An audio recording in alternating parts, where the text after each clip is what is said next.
السلام عليكم ورحمه الله وبركاته. ازيكم يا حبايبي؟ عاملين ايه؟ يا رب تكونوا بخير. اللهم صل وسلم وبارك على سيدنا محمد وعلى اهله واصحابه اجمعين. تعالوا نقسم بسم الله نعمل الكحك، نعمله بطريقه حلوه، بطريقه سهله خالص، مفيش فيها اي حاجه كده معقده، فحاجاتنا سهله خالص، مكوناتنا سهله خالص، وان شاء الله تعجبكم. معايا هنا كيلو دقيق. تعدد الاستخدامات، بروح اجيب من عند العطار واقول له عايزه دقيق متعدد استخدامات، هعمل بيه كحك وبسكوت. ماشي اهو. معايا معلقتين كبار سكر، معلقتين كبار سمسم متحمص، لو عندك سمسم ابيض حمصيه انت في البيت، ومعلقه محلب او بهارات الكحك. يعني ممكن تقولي للعطار عايزه بهارات كحك، يا اما تجيب المحلب وتطحنيه في الكبه. تمام كده. هنزل بقى كده على الحاجه بتاعتنا. معايا باكيت فانيليا عشان يديها طعم حلو كده. معايا ربع معلقه بيكنج باودر، ربع معلقه، ما تكتريش عن ربع معلقه، وبكتر عن ربع معلقه عشان يطلع. لو زودت معاك الخميره والملح والبيكنج باودر هيروح معاك النقشه بتاعه الكحك. ومعايا ربع معلقه ملح. تمام كده. اقلب بقى كل المكونات بتاعتنا الجافه كده في الدقيق، سهل خالص. بصي، لو انت هتعملي الكحك على البارد ما تعمليش اكتر من 2 كيلو كحك. لو الكحك سمنتك على البارد تعمليش اكتر من 2 كيلو. 2 كيلو، كيلو ونص كيلو ده تعمليه على البارد. اكتر من 2 كيلو لازم تعملي الكحك بتاعك على السخن عشان يعيش معاكي ويطلع طعمه حلو، ما يبقاش مخزز ولا ليه طعم وحش ولا حاجه. لازم تعمليه على السخن لو هتعملي كميه كبيره. هنا معايا نص كوبايه ميه بمعلقه الشاي، معلقه واحده خميره. على الكيلو دقيق ربع معلقه بيكنج باودر بمعلقه الشاي، ومعلقه خميره بمعلقه الشاي الصغيره. اركن بقى الخميره بتاعتي كده على جنب ونجي بقى الخطوه التانية. الخميره كده اهم حاجه، الخميره بميه دافيه. ماشي، عشان نسيت اقول لكم النقطه دي، الخميره بميه دافيه. معايا هنا نص كيلو دقيق لنص كيلو سمنه. نص كيلو سمنه، انا بحط نص كيلو بالظبط. عايزه تزودي نص كيلو ومعلقه واحده زودي. هو النص اللي كيلو الدقيق ليه نص كيلو سمنه ومعلقه، ومدفياه بس يا دوب فكيته كده عشان السمنه بتاعتي كانت بلدي وكنت شايلاها في التلاجة. في يا دوب دفيته بس. بصوا انا ماسكه الحله بايدي. نص كيلو يا جماعه بس سمنه، عشان كمان لو انت عندك اطفال ولا حاجه فيبقى ايه، ما تزوديش عن نص كيلو سمنه. بس في الوقت ده بقى احنا ما عادش ينفع معانا معلقه ولا ينفع معانا حاجه، لازم نشتغل هنا كده بقى الوقت في ايدنا. مرحله البس ديت ما تقلش عن ربع ساعه. تبس في الدقيق بالسمنه، كل ما تبسي كل ما الكحكايه تطلع معاكي ناعمه وتطلع معاكي حلوه. بصي بقى الدقيق لازم تعمليه كده على ايدك. انا بقى هقفل الكاميرا وهمسكه هدعكه دعكه حلوه كده، وبعدين نرجع بقى مع بعض تاني. بصوا بقى كده، اهم حاجه زي ما قلت لك بتقعدي تعملي فيها كده. بصوا لغايه ما بقى تبصوا زي العجينه ازاي. بصوا، اهم حاجه البس في الوقت ده. انزل بقى بالخميره زي ما قلت لكم، عشان الخميره كانت حاطه بميه دافيه. انزل بنص كوبايه الخميره كلها. ويمكن احتاج كمان شويه ميه، هنقلب دلوقتي ونشوف هنحتاج ربع كمان كوبايه ميه ولا لا. او ممكن ياخد معاكي كوبايه ميه، وممكن ياخد معاكي كوبايه الا ربع ميه حسب نوع الدقيق وامتصاصه يعني للسوائل. كل نوع دقيق بيختلف يا جماعه، النوع من نوع. بصوا هشرب معايا نص كوبايه ميه، هحط كمان، جبت كمان نص كوبايه ونشوف هياخد معانا نص كوبايه ولا لا. تنزلي حبه حبه بمعلقتين، معلقه بمعلقه ميه كده، ما تنزليش بالميه بتاعتك كلها مره واحده عشان العجينه ما تطرش معاكي وما تعرفيش تتحكمي فيه. بصي كده العجينه بتاعتي.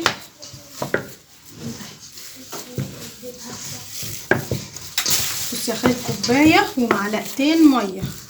هتقولي ازاي؟ هقولك حسب كل نوع دقيق زي ما قلتلك. ممكن نوع الدقيق بتاعك ما ياخدش غير كوبايه، ممكن ياخد كوبايه الا ربع، وممكن ياخد كوبايه ومعلقه زي ما انا خد معايا. لازم تفضلي تحطي ميه لغايه بس ما تعملي كده، ميبقاش فيه شقوقات خالص في العجينه من هنا. بس العجينه بتاعتنا ما بنعجنش يا جماعه، بنقعد نقلب فيها بايدينا كده ما بنعجنهاش. اي قرص عندنا او كحكه او الحاجات اللي هي فيها سمنه ديت ما بتتعجنش. هريحها بس 10 دقايق على بس اعجن الملبن بتاعي، وبعدين نشتغل فيها على طول. احنا مش هنخمر الكحك ما بتخمرش، بتريح بس 10 دقايق مش اكتر من 10 دقايق. اغطيه لغايه بس ما اعجن الملبن بس. اريحه بس كده، اعجن الملبن ونشتغل فيه على طول في ساعتها. بصوا بقى ايه، حطيت عليه معلقتين سمنه اهو. معايا هنا كده ايه نص كيلو ملبن، حطيت عليه معلقه سمنه بلدي. همسكه بقى ايه اعجنه عجنه حلوه كده. طبعا لو عندك مكسرات عين جمل ولا حاجه وعايز تحطي مع الملبن حطي، ما عندكيش عادي ممكن تحطي معلقه برضو سمق بتاع ده فول سوداني، وممكن نعملها عادي ساده خالص كده. فالاتنين بيبقوا زي العسل. اهم حاجه تحطي معلقه السمنه، حتى لو عندك السمنه بلدي حطي سمنه عاديه، بس حطي معلقه السمنه لان هي اللي هتظبط معاكي الملبن ومش هتخليه يلزق معاكي ولا حاجه. واهم حاجه تجيبي الملبن يكون الفاتح، ما تجيبيش الملبن الغامق. لو جبت الملبن الغامق هيبقى مستوي كتير، يعني مستوي في الفرن كتير، فمش هيطلع معاكي مش هيطلع معاكي حلو يعني في الكحك. هنا كده بقى انا ايه هنزل بمعلقه فول سوداني زي ما قلت لك، دي اختياري يعني، حابه تحطيها حطيها، مش حابه خلاص، يعني بتدي طعم حلو يعني الكحكه كده والملبن يعني. فول سوداني مجروش. بصوا بقى ايه نعمله كده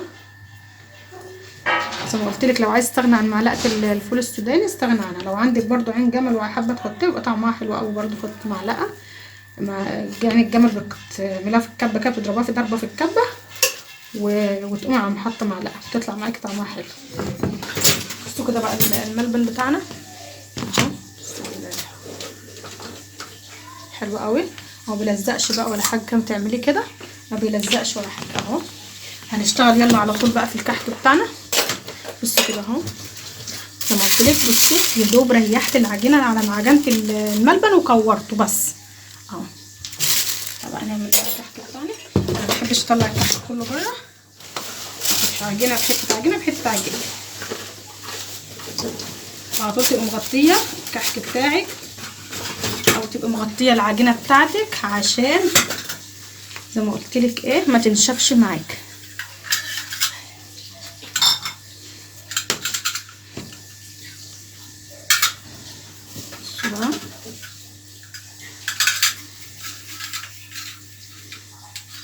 اهم حاجه نقفلها حلو كده عشان الملبن بتاعنا ما يطلعش من الكحكه.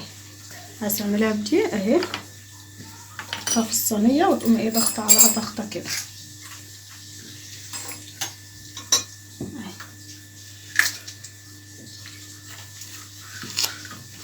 خلي الكحكه بتاعتك مش كبيره، خليها كده ايه صغنطوطه كده محندقه وحلوه،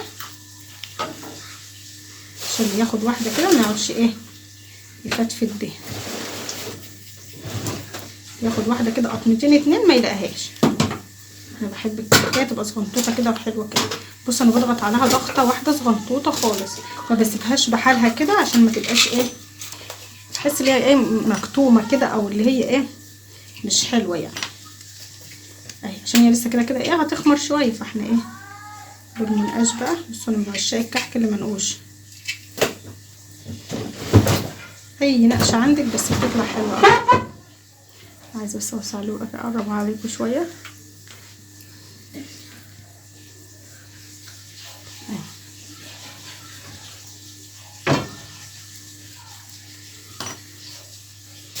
ايه رايكم في العسل ده؟ بصوا الجمال.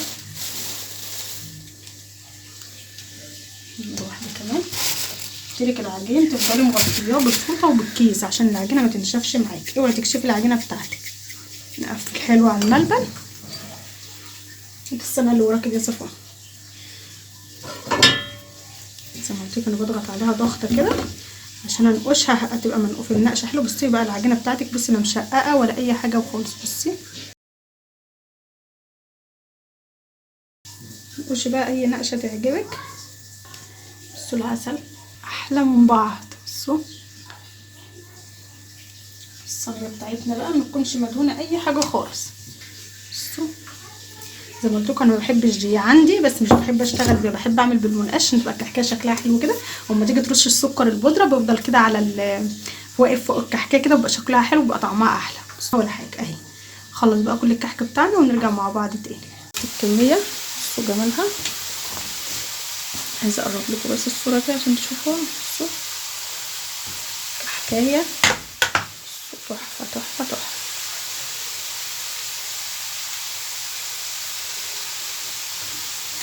خمرت كده وبقت جميله.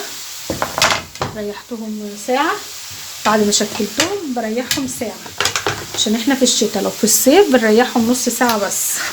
او انت ما بتشكلي العجين بتاخدي وقت، يعني لو انت بتشكلي لوحدك بتاخدي وقت، فبيبقى معاكي ايه يعني لما بتخلصوهم بيكون هو اول صج عملتيها او اول صينيه عملتيها بتكون خمرت، بتشغلي عليها على طول. امال احنا في الشتاء وانا شكلتهم انا والبنات فخلصتهم بسرعه، ريحتهم ساعه، وبعد كده ندخل بقى ندخلهم في الفرن.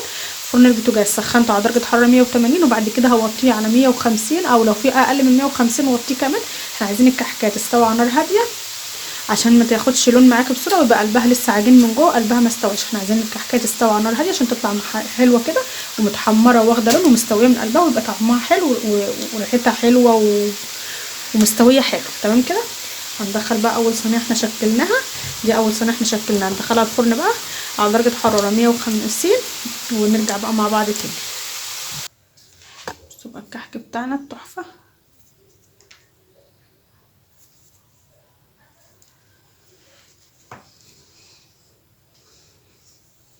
حاجه كده سكر سكر سكر. بس الكحكه بتاعتنا زقنطوطه كده وحدقه كده، قطمتين وما تلاقيهاش. بصوا العسل، بصي النقشه ما راحتش ازاي. زي ما قلت لك ما تزوديش الخميره، عشان لو زودت الخميره النقشه بتاعتك هتروح اهي. وعلى فكره لسه سخن، لسه مطلعاه من الفرن وحطيت الصاج التاني، فنسيبها لما تبرد خالص والصينيه التانيه تطلع من الفرن. وبعد كده بقى ايه اوريها لكم كلها. بصوا الجمال. اهم حاجه نسيبها في الصينيه كده لغايه ما تبرد خالص، وبعد كده ايه نرصها بقى في العلبه بتاعتها، او يعني الحته الحاجه اللي انت هتشيليها فيها يعني، تفضل لونها كده حلو. بصوا اللون بتاعها من تحت ومن فوق تحفه. بصوا بقى الكحك بتاعنا التحفه، عسل. النقشه بتاعته ما راحتش ولا اي حاجه، حاجه كده عسل ودايبه كده وزي السكر. بصوا الكحك بتاعنا،